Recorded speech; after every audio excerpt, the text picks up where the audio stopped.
विचार येते. कोणते विचार? खरा विचार, खोटा विचार. आपण कोणत्या विचाराने आहोत हे तपासणं गरजेचं आहे. त्याला बायस म्हणतात, इंग्रजीमध्ये कन्फर्मेशन बायस म्हणतात. तुम्ही आपण कोणत्या विचाराचे आहोत, काय खरं आहे आणि काय खोटं आहे. महाराज सोपे उदाहरण सांगितले तपासायचे. या हिंदू आपल्या धर्मामध्ये 6 शास्त्र आहेत. किती शास्त्र आहेत? हरिपाठातच टाकलेलं आहे. 4 जाण, 6 शास्त्रीकरण, 18 पुराणे, हरिशिवारी. शास्त्र म्हणजे काय, काय खरं आणि काय खोटं हे ठरवण्याचे जे काही प्रमाण आहे त्याला शास्त्र म्हणतात. काय खरं आहे तर पहिला शास्त्रकार आहे, पहिला मतवादी आहे, त्याचं नाव आहे चार्वाक. आणि त्या चार्वाकाच्या विचाराचं खंडन करत करत करत करत शेवटचा जो विचार प्रवाह आहे, शेवटची जी दर्शन आहे, तत्वज्ञान आहे, ते आहे शंकराचार्याचं. चार्वाकाने विचार मांडला काय खरं. चार्वाकाने सांगितलं जे दिसतं ते खरं, दिसतं ते खरं. अजून विचारलं काय खरं. चार्वाकाने सांगितलं जे अनुमानाला सिद्ध होतं ते खरं. म्हणजे काय, तिकडं असं म्हणा सकाळी सकाळी उठला धूर दिसत होता. काय दिसत होता? धूर दिसत होता. ज्या अर्थी धूर आहे त्या अर्थी काय अजून खाली काय असणार आहे? आग. ऐक नाही, शास्त्रामध्ये प्रमाण आहे, यत्र धूम्र होतात अग्नी. धूर आहे म्हणून हे अनुमान प्रमाण आहे. अजून तुम्हाला सोप्या भाषेत सांगतो, तुम्हाला कळत अशा भाषेत सांगता. 2 माणसं चालली होती रस्त्याच्या कडाने, गावातून चालली होती. एक घर बंद होते, दार बंद होते, खिडक्या बंद होते, सगळं बंद होतं. आणि पहिला माणूस दुसऱ्या माणसाला म्हणला, हे लाईट तो पैन मानला. कसली पैन लावायची? हे घर बंद आहे का नाही? मला घर बंद आहे. या घरात काय स्वयंपाक चाललाय मी तुला सांगतो न बाबा. दुसरा म्हणला, चल लावली पैस. केवढीच लावायची महाराज? कितीची लावली त्यांनी पैस, काय 1000-500 रुपयाची पैस लावली. आणि मग त्यांनी सांगितलं आतमध्ये स्वयंपाक चाललाय. आता सांगू नये पण तुम्हाला समजाय का तर सांगतो मी. तिथे या जागेवर असते नाव घेऊन नाही. आतमध्ये स्वयंपाक चालला होता, बोंबलाची चटणी. दार बंद, खिडक्या बंद, पैज लावली. त्याला दिसत नाही ना. आणि तरी त्यांनी सांगितलं. कशाच्या जीवावर सांगितलं? कशाच्या जीवावर पैज लावली? नाकाच्या जीवावर, घाणेंद्रियाच्या जीवावर पैज लावली. आतमध्ये आमकं चालू आहे महाराज. डोळ्याला दिसत नाही पण आतमध्ये खरं याला कळालं. याचा अर्थ काय? खरं कशाला म्हणायचं? इंद्रियाच्या अनुभवाला आलेलं ज्ञान याला खरं म्हणतात. हा विचार मांडला चार्वाकानं, बृहस्पतीनं, लोकायताला. त्याचे 3 नाव आहेत. आणि त्याचं खंडन करीत करीत करीत करीत शेवटी म्हणजे अनेकांनी खंडन केलं. माधवाचार्य, निंबाकाचार्य सगळ्यांनी खंडन केलं. आणि शेवटचं जे तत्वज्ञान आहे ते शंकराचार्याचं. शंकराचार्यांना विचारलं काय खरं. शंकराचार्यांनी त्याचा निवाडा दिला. शंकराचार्य म्हटले काय खरं. शंकराचार्यांनी सांगितलं हे दिसतं ते सगळं खोटं आहे. चार्वाक म्हणतो दिसतं ते खरं. शंकराचार्य म्हणतात दिसतं ते सगळं खोटं. मग शंकराचार्यांनी विचारलं काय खरं आहे तुम्ही सांगा.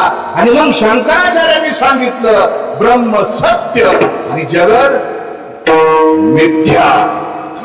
2 विचारधारा आहेत. आपण विचारावर चिंतन करतो. 2 विचारधारा आहेत. मग चार्वाक लोकायत बृहस्पतीचं खरं का शंकराचार्याचं खरं? आपण कोणत्या विचाराने जगतोय महाराज? आपण चिंतन केलं पाहिजे. सोप्या भाषेत सांगतो, अजून आपल्याला कळण अशा भाषेत सांगतो. मंदिरात गेल्यानंतर आपण कोणाच्या पाया पडतो? चार्वाकवादी माणसाला विचारलं मंदिरात काय आहे? तो सांगेन मंदिरात मूर्ती आहे. कशाची मूर्ती आहे? तो सांगेन लोखंडाची आहे, सोन्याची आहे, चांदीची आहे, लाकडाची आहे. आणि हे जर शंकराचार्याच्या माणसाला विचारलं मंदिरात काय आहे? तो सांगेन मंदिरात देव आहे. काय सांगन? मंदिरात देव आहे. अजून सांगतो तुम्हाला नाही कळलं का काय खरं काय खोटं. नेमकं याच्यातलं खरं काय खरं काय आपण कशाने वागतो? आता हे महिला मंडळ आहे आमच्या, देवाला निवड करतात. काय करतात? इकडे लक्ष द्या. नाही काय करता तुम्ही? निवड करता. केवढा निवड करता देवाला? इकडे बा केवढा करता? एवढा निवड करता तुम्ही. काय एवढा निवड करता तुम्ही? एक भज घेता आणि 7 आसरत वाटून घेता. खरं बोला. एक भज ठिपका त्याच्यावर आमटीचा टाकीतात. काय तुम्ही देवाला एवढा निवड करता? अरे तुमच्या लेकाला जर पूर्णाची पोळी खायची असेल, तुमच्या मालकाला जर पूर्णाची पोळी खायची असेल, तुझी जर लेक आली घरी तिला जर पुरणाची पोळी खायची असेल तर तुला तवा पुरत नाही महाराज. तव्याच्या बाहेर तुझी पुरणाची काय होती? पोळी होती. आणि जगाच्या मालकाला जगाच्या बापाला पुरणाची पोळी खायची असेल तर केवढी कर महाराज? का बरं का आपल्याला खरं माहितीये, कारण आपण दाखवलेला निवड देव खात गपच बसतो बस. कारण तो कशाचा महाराज? बरं अजून फोडून सांगू का? अजून सोपं सांगतो तुम्हाला. इकडे माझ्या हातात आहे. खरं काय खोटं काय निवाडा तुम्ही ठरवायचं बरं का. तुमच्याकडे आम्ही फक्त सांगणारे येतं. तुम्हाला सांग, इथं एक देवाची मूर्ती ठेवली बरं का, आणि इकडे माझ्या ह्या बाजूला एक 10 कोटी रुपये ठेवले. किती महाराज?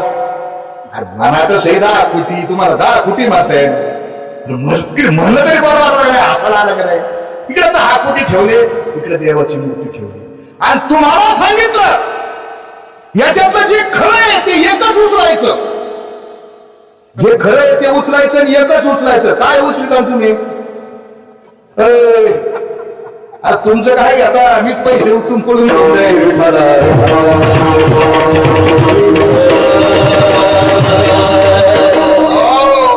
विचार प्रवाह, विचार मत दर्शन काय महाराज? हे संतांनी पाहिलं. सगळं भजन भक्ती सगळी उरफाटी तिरफाटी चालली होती. लोक भजन भक्ती करीत होते, संतांच्या आधी करीत नव्हते का? करीत होते, पण उलटी करीत होते. नामदेव महाराजांनी पाहिलं भजन चालले उरफाटे, वर आले खरे खोटे. उलट भजन चालले. उलट म्हणजे काय? जिवंत आई बापाला लाथा मारायच्या आणि सकाळी जय गण बिन माळी बिळी बाहेर काढून, आणि आई बाप पुढं धीरे गोठ्या करून आई बाप जा म्हणले जा तेवढं उसाचं हे करून घ्या आमक कोणला? अरे सजीवाशी हानी लाथा. मी नाही बोलत. निर्जीव पायी ठेवी माथा भजन चालले उरफाटे. उलट भजन चाललंय. नागपंचमीचं सण तुम्ही करता, नागनो सोबत चित्र घेता, ते देव यापाशी चिकटवता, त्याला लायाची काय घालता? माळ घालता. लायाची फुलाची माळ, पानाची माळ घालता. नागपंचमीच्या दिवशी नागाच्या चित्राची पूजा करायची. आणि पाटील तुमच्या घरात नाग आल्यावर दुसऱ्या दिवशी नाग निघाल काय करायचं? तुझ्या चित्रिकेच्या नागा जीव घेती खऱ्या नागा भजन चालले फराटे. आपलं भजन कसं चाललंय? उलट झालंय. संतांच्या लक्षात आला रे सोयीचं करावं लागेल, सांगावं लागेल खरा देव. विचार कोणता करायचा आहे? खऱ्या देवाचा विचार करायचा. महाराज इतके देव होते, वर 33 कोटी. वर किती देव येत? 33 कोटी आणि खाली 66 कोटी. दिसला दगड त्याला लावला शिंदूर का झाला काय? देव तयार. माप नाही देवाला महाराज. आखाडाचा महिना होता. आखाड बरं वाटलं काय काय हसले. आखाडा महिना, आखाडाचा महिना होता. अरे गावामध्ये अशी पद्धत होती. आजोबा ते भावकीचा देव होता एक असा राहणार, त्याला जाऊन शेंदूर लावायचा, निवड ठेवायचा. आणि मग ते आजोबा आपल्या नातवाला घेऊन गेले.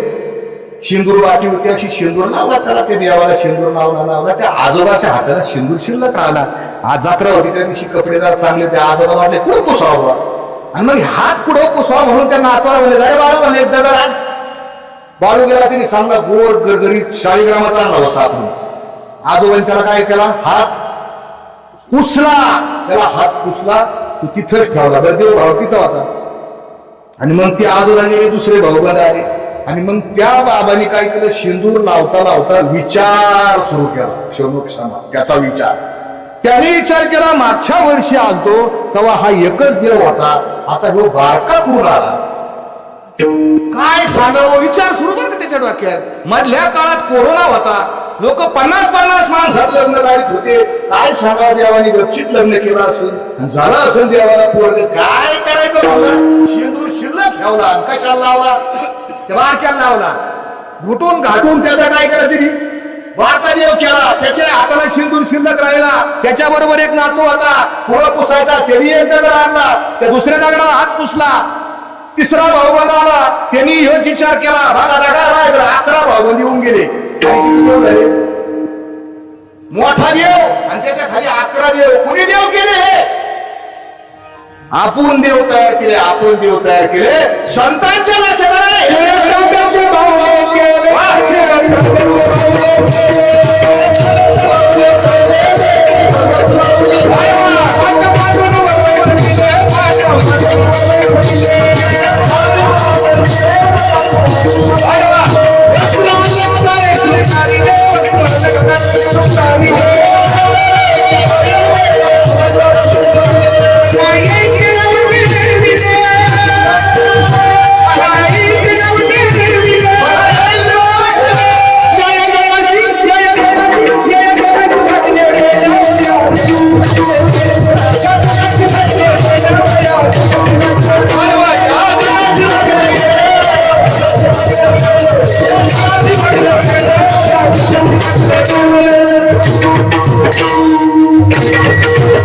वा वा, याचा टाळ्या वाजवा महाराजासाठी.